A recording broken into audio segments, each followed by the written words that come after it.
Hi, this is Majin, and here's my top 10 favorite mangas of 2014. I'll probably do a comic one like this later, but for right now, here's manga. Now, this is my disclaimer. I am pretty positive that at some point in time, I'm going to remember something that I was reading that I stopped reading because I just got busy or that I never got that next volume to remind me to keep reading. And I know somebody's going to remind me of something like some other title. So technically, my top 10 is probably going to be really wishy-washy and it's going to change. But anyways, let's go with number 10. And that's Moggi. Now, I realize is probably a surprise since I really don't talk about it. But let me assure you, even though this book does at the very beginning look like, oh, here's this cute little kid. He has a nice, healthy obsession with, boobs. And there's Alibaba, Sinbad references everywhere, some fighting.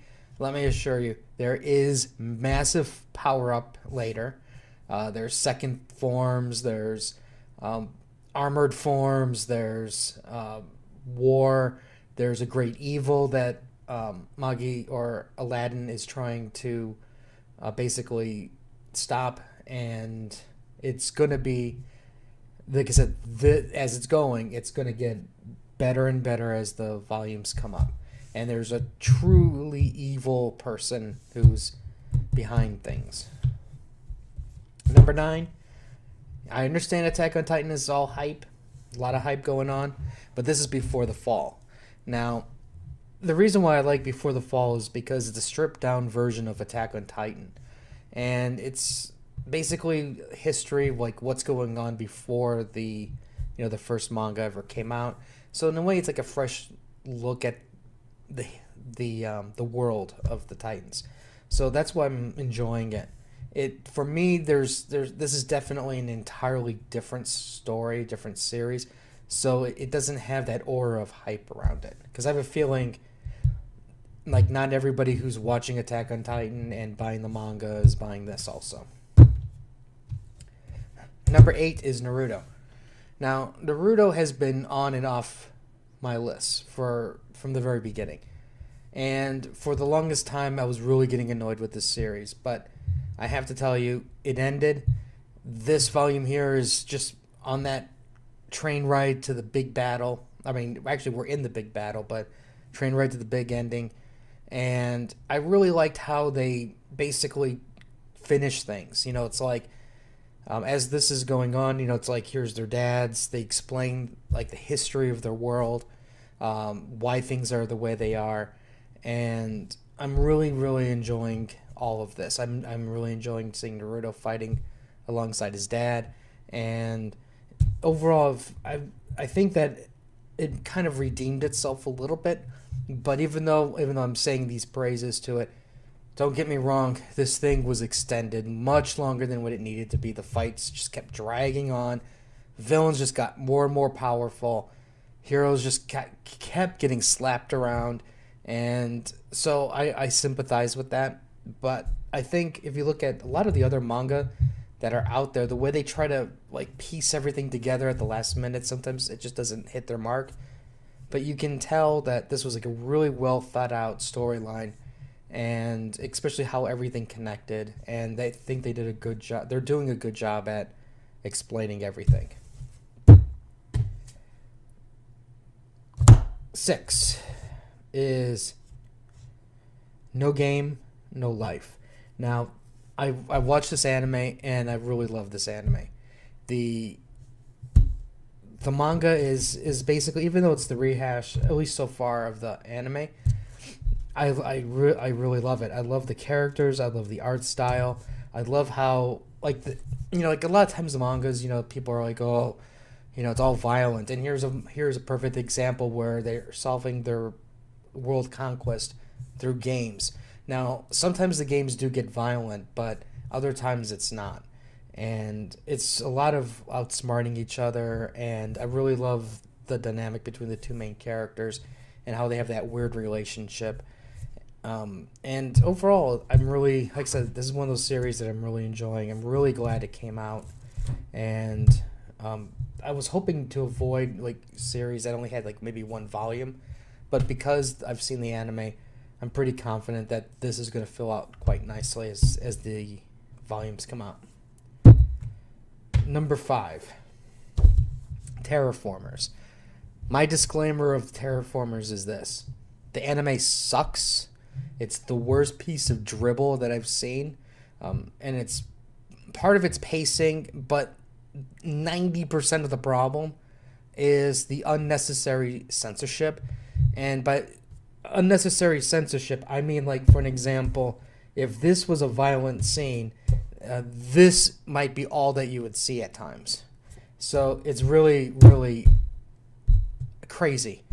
And but I have the manga, and the manga is awesome. It's really violent. If you're not looking for depth of story, you're just looking for something of just battling and like really cool powers, Terraformers. Like, again, this isn't no Miyazaki movie here. This is like death and carnage. All right, I've already showed this one. This is what, number 4, 5? Yeah, 5. 7 Deadly Sins.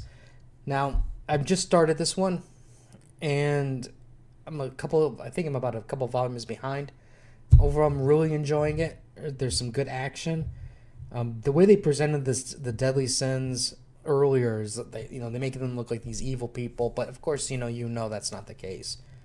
And so far, I'm like enjoying how, even though like in my opinion, like a lot of the things that they're doing is like kind of predictable along the way, I'm hoping that they're going to be some swerves along the way. But it's one of those books that I just enjoy reading.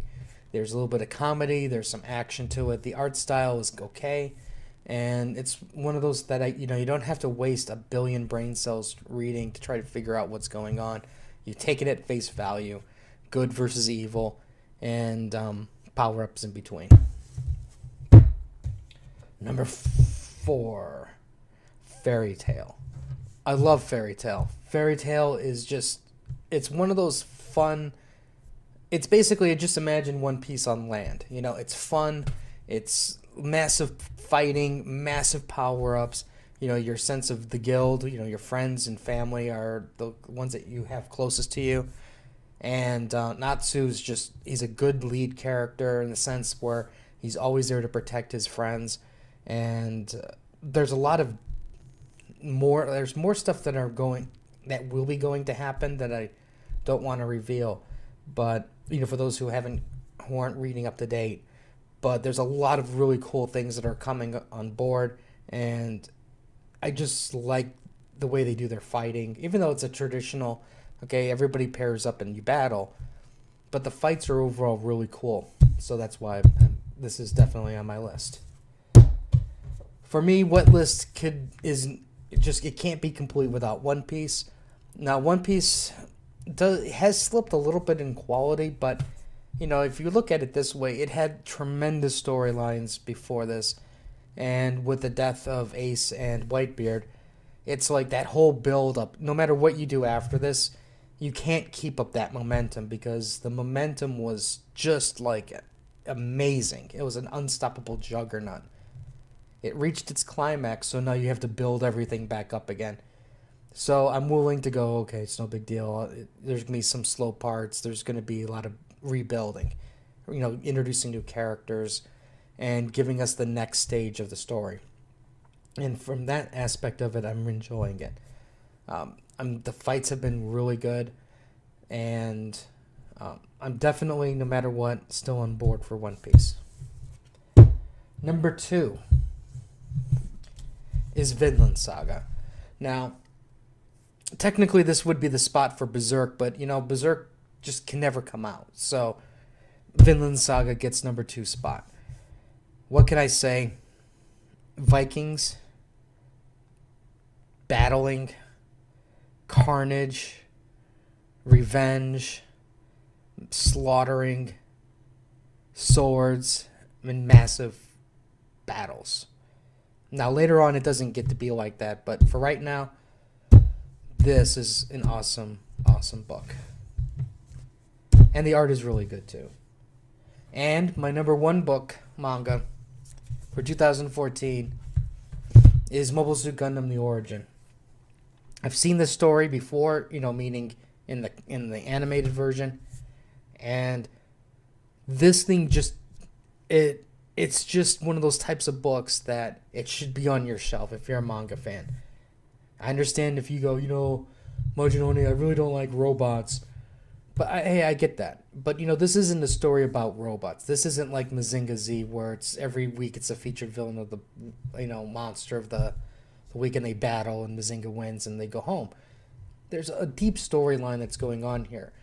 There's clouded who's really good, who's really bad.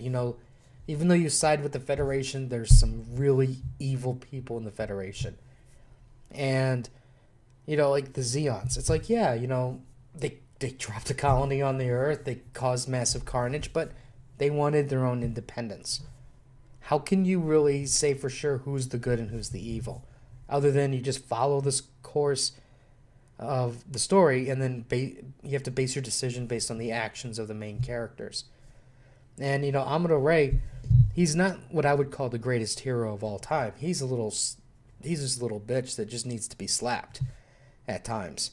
And Char, he's a great villain, and he's got some secrets. The art style is just fantastic. It's old, but there's so much going on in here, especially, and plus you get the colored pages, and the mobile suit battles are awesome. And this is just, like I said, one of those books that really should be on your collection. It's a long series, but I guarantee you it's rewarding. Now, my only disclaimer is this is definitely for older readers. So, like, if you go like Naruto's king shit, and because that's your level, that's fine. This is at a whole different level. Like, really, realistically speaking, kids really can't figure this thing out. There's a lot going on. But if you're older, this should definitely be on your shelf. Anyways, that is my top 10 mangas of 2014. Comments or questions, let me know. I'd really like to hear what you guys have on your top 10 list. I'll have more videos, and like I said, I will do a top thing for comics, but comics is a different beast altogether. So like and share. Until next time.